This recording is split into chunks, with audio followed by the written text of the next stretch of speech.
В аннексированном Крыму взяли Рейхстаг. В Евпатории, на аннексированном украинском полуострове Крым, 30 апреля прошло мероприятие, целью которого было взятие Рейхстага.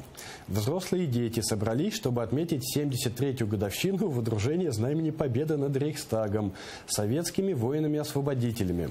Отмечается, что за участие во взятии Рейхстага участники заплатили деньги, не получили медали, смотрите, а заплатили деньги. И поскольку это было благотворительное мероприятие, интересно, все средства передадут в местный фонд помощи животным. Почему животным-то, господи боже ты мой? На снимках видно, что крымчане использовали советскую партийную атрибутику, а также военную форму того времени. В итоге мероприятия они водрузили советское знамя над Рейхстагом, роль которого исполнило разрушенное здание.